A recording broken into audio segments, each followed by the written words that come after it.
এই বাবু, এটা কে? পরে বলছি, তুমি মেয়েটাকে ঘরে নিয়ে যাও। ঘরে নিয়ে যাবো মানে?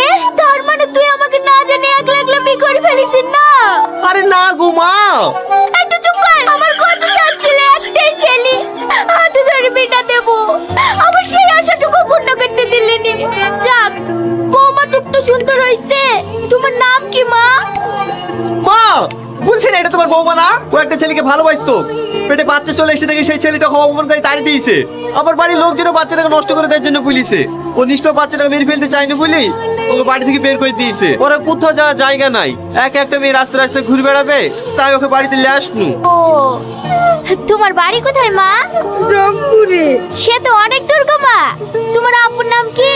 আমার আব্বা নাই, আমার আব্বা মা দুজনেই মারা গিয়েছে। তাই তো না মা, তোমার এখানে যতদিন ইচ্ছা ততদিন থাকতে পারো। চলো মা, ঘরে চলো। কি ব্যাপার, তুমি টেবিল টিপছো কেন? মা কোথায় গেছে?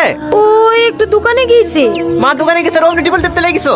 সেদিন ডাক্তার বারণ করেনি ভারী কাজ করতে? ও কিছু হবে না। না হবে না, তুমি বড় ডাক্তার হয়ে গেছো তো। দাও আমাকে দাও। কি ব্যাপার, তুমি খাবার নিয়ে আসছো যে? মা কোথায় গেছে?